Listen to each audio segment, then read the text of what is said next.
So here we're going to have a look at how mPanel Production handles points drawn in a mesh. I have a series of points drawn in the mesh here. These are ordinary Rhino points. They are drawn not necessarily at mesh junctions, but they are drawn close to the mesh in 3D. We can ask mPanel to interpret those points as panel detail or as panel marks. And first we'll look at panel detail. So selecting the mesh and the points, running the panel tool and deleting the old object gives us a panel where each of those detail points has been replaced by a small cross, which is typically drawn out on the panel for reference purposes, either for attaching objects to or positioning other objects onto.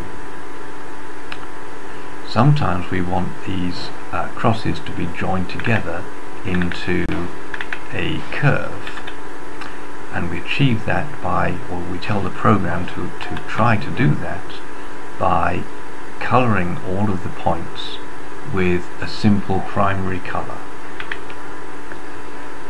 So now if I go ahead and again using the points as panel detail, panel, delete the old, we find that the points have been joined together into a curve like that. A quite different use of points is when we want the points to represent a mark which is going to be put into the mPanel seams when the panel is seamed.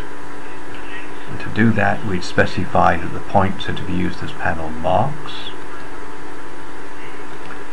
I'll go ahead and just use these two marks here. Typically with panel marks we're only using points which are close to the edge of the seam.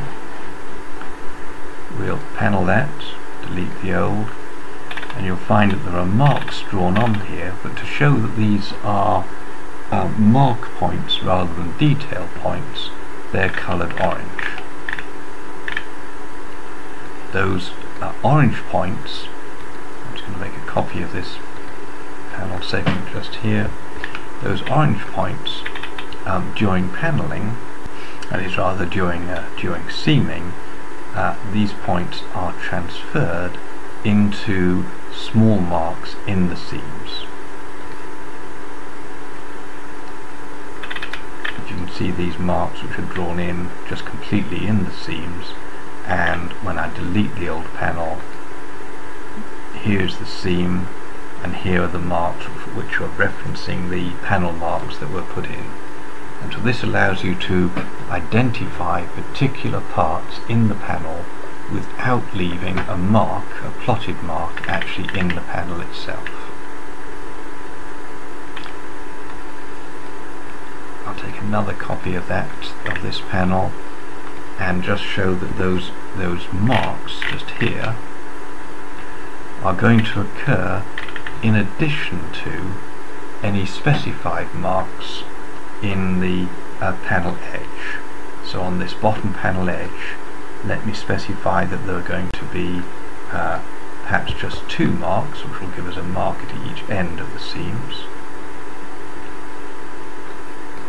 So we'll go ahead now and add the seam allowance to that, and you can see that we have the two marks that we specified in the seams table, plus the additional marks that were specified from the mark notes in the panel itself.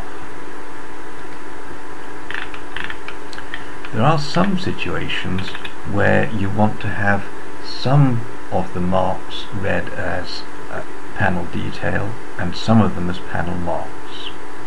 And the way we do that is we specify that we're going to read the points as panel detail, that we override on some of the points by specifying the points themselves to either be a colour orange, and the colour orange there is selected in Rhino as the named colour orange just here, or alternatively the the points can be left uncoloured but placed on a layer called mark. With that arrangement, when we do our panelling, we end up with most of the panels, most of the marks as detail on the panel, and the 2 points that we had identified in orange have been taken through as panel marks.